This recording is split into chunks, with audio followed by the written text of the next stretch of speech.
I thought that editing Library of Eternity would be about fixing these sentences, but I was so wrong. I had to rebuild the entire story.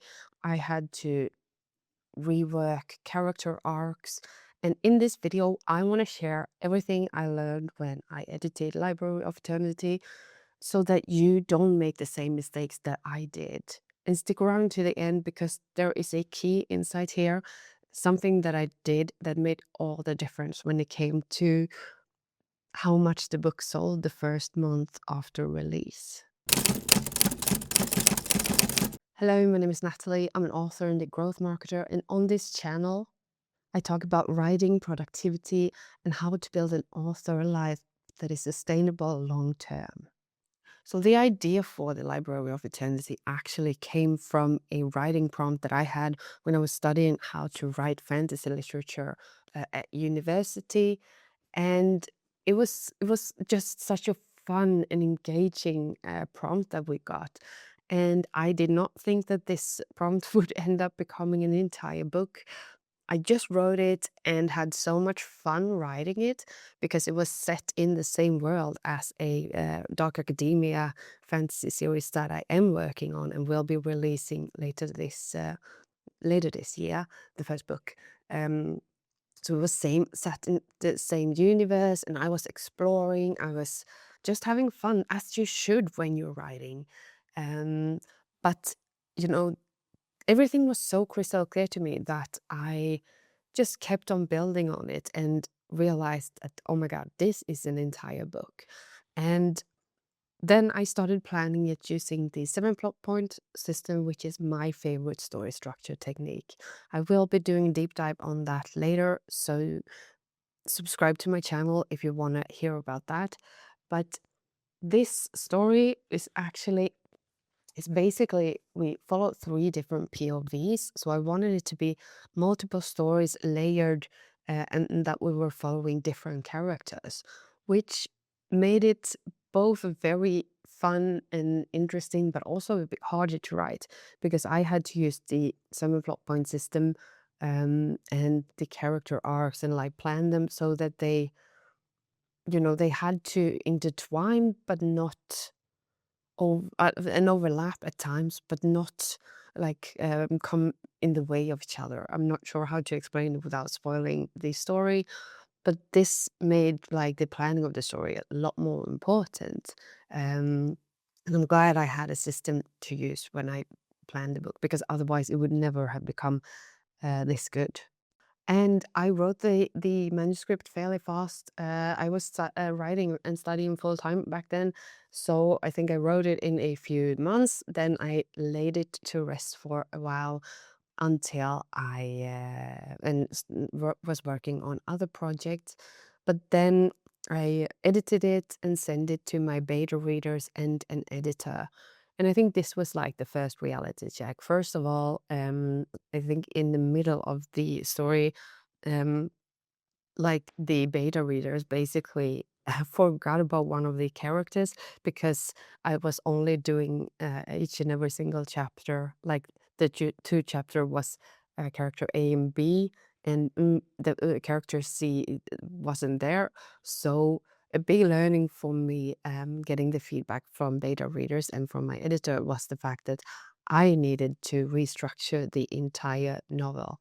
Um, so this was a big reality check for me, the fact that just because it was clear to me, the structure looked good on like when I had it on a dashboard behind me.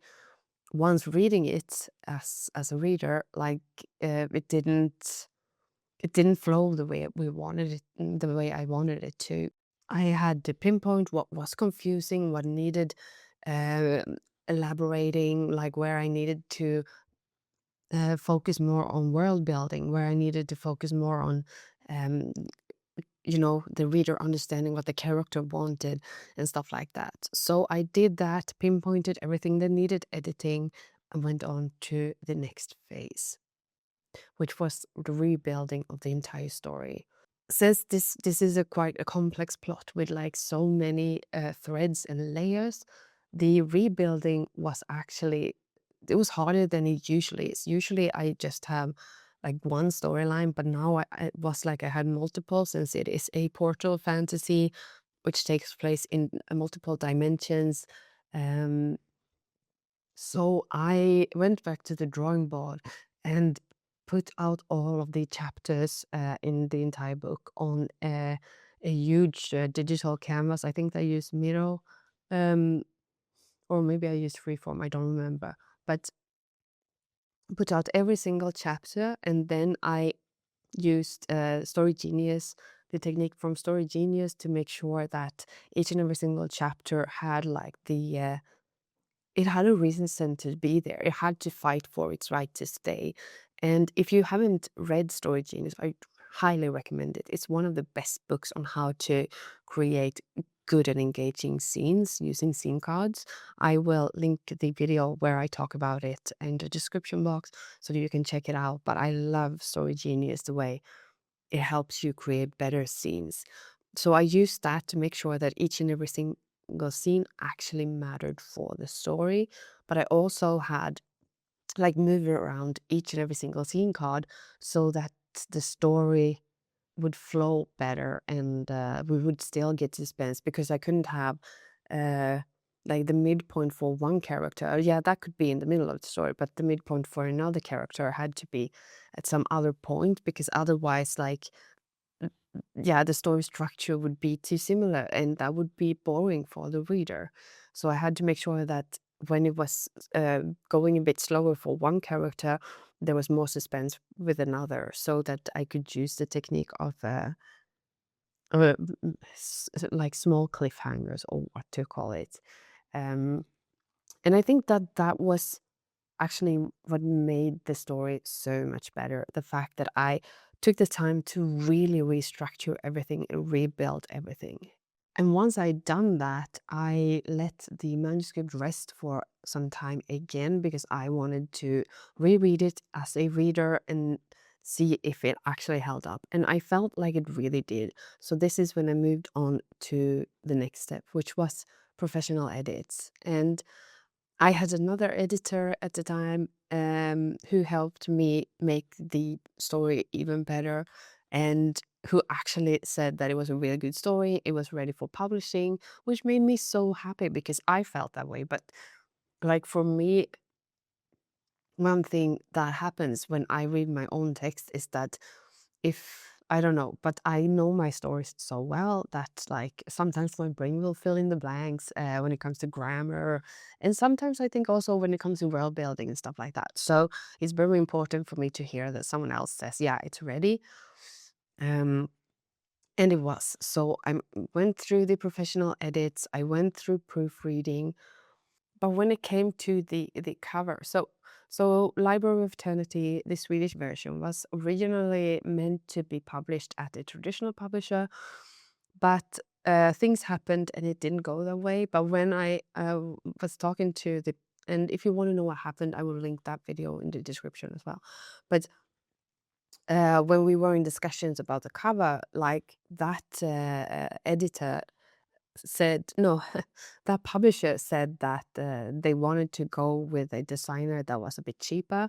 Of course they wanted to save money, I get that, but for me, when I write fantasy, dark academia vibe fantasy, and it's so important that the reader expects that. So getting the perfect cover was super important, which meant that I pushed for a specific cover designer, which I know does a great job when it comes to these kinds of covers. And in the end, I got my way, which I'm thankful for, because that, yeah, I mean, it can make or break a book. I think for me, I think for a lot of readers, 50% of the marketing is the cover. So if you're gonna put money in anywhere, don't ever like take the cheap alternative if there's a better one that you can afford when it comes to the cover, because premium design shows that it's a premium product, that it's actually something, I don't know, but it's don't know how to say this in a way so that it doesn't hurt anyone's feelings. And I get that sometimes you can't afford a premium cover, that's fine, but if you can, I would put the money in it, because then you won't have to like reinvest in it anytime soon. And one of the biggest takeaways I have from learnings I have from publishing Library of Eternity was the fact that I was talking quite a bit about the book on social media the months going up to the release. This was so important because when the book actually released, a lot of people ordered it and read it the first month. It made all the difference, I think.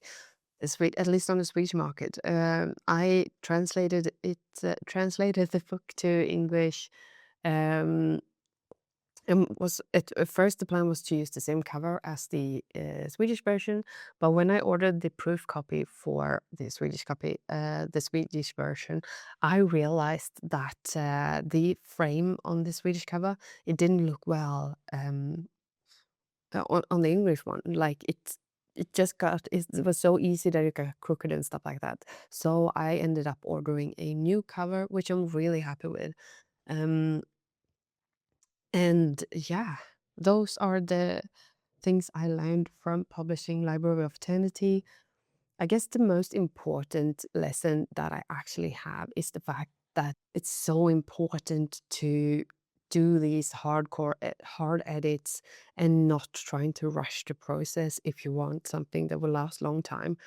And it's also super important to keep on talking about your writing, your process, and everything like that, because that way you create curiosity. You will get people more invested and hopefully they will read your book.